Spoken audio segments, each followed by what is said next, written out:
આ સંસારની અંદર 7 પ્રકારની આસક્તિઓ છે. પહેલી તો કે સ્ત્રી, પુત્ર, ધંધાની, દ્રવ્યની, કુટુંબની, ઘરની અને ગામની. આપણે બધાની અંદર આ બધી આસક્તિઓ રહેલી છે. પણ આ આસક્તિઓ છૂટે કઈ રીતે? સત્સંગ કરીએ, ભગવદીનો સંગ કરીએ તો આ આસક્તિઓ છૂટે. બાકી જો સત્સંગ ન કરીએ તો અંતકાળ આવી જાય, આસક્તિઓ આપણને છોડતી નથી. સત્સંગ કરીશ તો આ સંસારની 7 ગાંઠ છૂટી જશે. આ 7 ગાંઠ એટલે કે કામ, ક્રોધ, લોભ, મોહ, મદ, મત્સર અને અવિદ્યા. જીવ આમાં ને આમાં મથ્યા કરે છે. અને ખરેખર આ તો માયા જેવી છે ને. માયા કોઈને છોડતી નથી, ના તમને કે ના મને. માયા છે જેવી.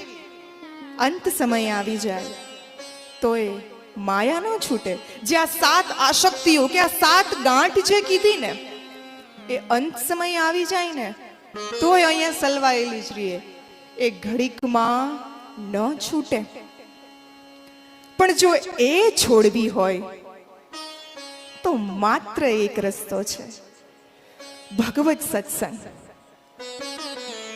જો તમે ઈ કરશો તો પ્રભુને પામશો. જો આપણું કેવું છે, કોપરું અને કાચલીનો જેવો સંબંધ છે ને, એવો જ આપણો અને આ માયાનો સંબંધ છે.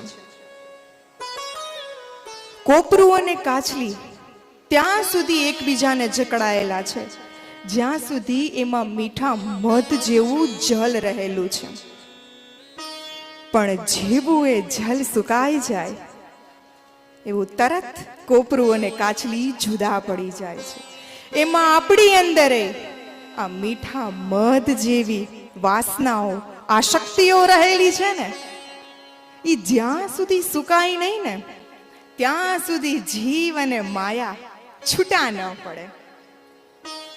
પણ આપણે જો આ કોપરા અને કાચલીની જેમ છૂટું પડવું હોય, માયા અને જીવને છૂટું પડવું હોય, તો માત્ર ને માત્ર એક જ રસ્તો છે, સત્સંગ, સત્સંગ અને સત્સંગ.